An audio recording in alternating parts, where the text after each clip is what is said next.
ಬಂಗಾಳ ಕೊಲ್ಲಿಯಲ್ಲಿ ವಾಯುಭಾರ ಕುಸಿತದಿಂದ ಸೃಷ್ಟಿಯಾಗಿರೋ ಮೊಂತಾ ಸೈಕ್ಲೋನ್ ಇಂದು ಸಂಜೆ ಆಂಧ್ರ ಪ್ರದೇಶದ ಕರಾವಳಿಗೆ ಅಪ್ಪಳಿಸಿದೆ. 110 ಕಿಲೋಮೀಟರ್ ವೇಗದಲ್ಲಿ ಮೊಂತಾ ಸೈಕ್ಲೋನ್ ಮುನ್ನುಗ್ಗುತ್ತಿದ್ದು ತಮಿಳುನಾಡು, ಒಡಿಶಾ, ಪಶ್ಚಿಮ ಬಂಗಾಳ ಹೈ ಅಲರ್ಟ್ ಆಗಿದೆ. ರಾಜ್ಯದಲ್ಲೂ ಹಲವು ಜಿಲ್ಲೆಗಳಿಗೆ ರೆಡ್ ಅಲರ್ಟ್ ಘೋಷಿಸಲಾಗಿದೆ.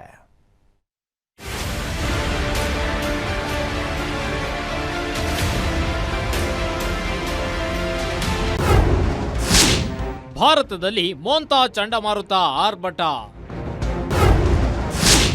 ಆಂಧ್ರ, ತಮಿಳುನಾಡು, ಪಶ್ಚಿಮ ಬಂಗಾಳದಲ್ಲಿ ಹೈ ಅಲರ್ಟ್. 110 ಕಿಲೋಮೀಟರ್ ವೇಗದಲ್ಲಿ ಗಾಳಿ ಸಹಿತ ಭಾರೀ ಮಳೆ. ಬಂಗಾಳ ಕೊಲ್ಲಿಯಲ್ಲಿ ರೂಪುಗೊಂಡಿರುವ ಮೊಂತಾ ಸೈಕ್ಲೋನ್ 6 ರಾಜ್ಯಗಳಲ್ಲಿ ಅಬ್ಬರಿಸಲಿದೆ. ಇಂದು ರಾತ್ರಿ ವೇಳೆಗೆ ಆಂಧ್ರ ಪ್ರದೇಶದ ಕಾಕಿನಾಡ ಕರಾವಳಿಯನ್ನ ಸೈಕ್ಲೋನ್ ಅಪ್ಪಳಿಸಲಿದೆ. ಆಂಧ್ರ ಪ್ರದೇಶ, ಒಡಿಶಾ, ತಮಿಳುನಾಡು, ಪಶ್ಚಿಮ ಬಂಗಾಳ, ಕರ್ನಾಟಕ, ಕೇರಳ ಸರ್ಕಾರಗಳು ಮೊಂತಾ ಚಂಡಮಾರುತ ಎದುರಿಸಲು ಸಕಲ ಸಿದ್ಧತೆಗಳನ್ನು ಮಾಡಿಕೊಳ್ಳಲಾಗ್ತಾ ಇದೆ.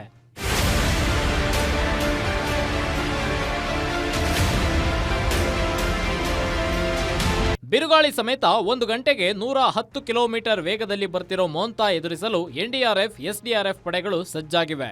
ಚಂಡಮಾರುತ ಪೀಡಿತ ಪ್ರದೇಶಗಳ ಜನರನ್ನ ಸುರಕ್ಷಿತ ಸ್ಥಳಕ್ಕೆ ಸ್ಥಳಾಂತರಿಸುವ ಕಾರ್ಯ ಬಿರುಸಿನಿಂದ ಸಾಗಿದೆ. ರೆಡ್ ಅಲರ್ಟ್ ಇರೋ ಜಿಲ್ಲೆಗಳಲ್ಲಿ ಶಾಲಾ ಕಾಲೇಜುಗಳಿಗೆ ರಜೆ ಘೋಷಿಸಲಾಗಿದೆ. ಒಡಿಶಾದಲ್ಲಿ ಈಗಾಗಲೇ ಮೊಂತಾ ಚಂಡಮಾರುತದ ಪ್ರಭಾವ ಆರಂಭವಾಗಿದ್ದು, ಆಂಧ್ರಕ್ಕೆ ಇಂದು ರಾತ್ರಿ ಸೈಕ್ಲೋನ್ ಎಫೆಕ್ಟ್ ಆಗಲಿದೆ. ಇಂದು ರಾತ್ರಿ ಮತ್ತು ನಾಳೆ ಧಾರಾಕಾರ ಮಳೆಯಾಗಲಿದ್ದು ಭಾರೀ ಭೂಕುಸಿತವಾಗಲಿದೆ ಅಂತ ಭಾರತೀಯ ಹವಾಮಾನ ಇಲಾಖೆ ಮಾಹಿತಿ ನೀಡಿದೆ.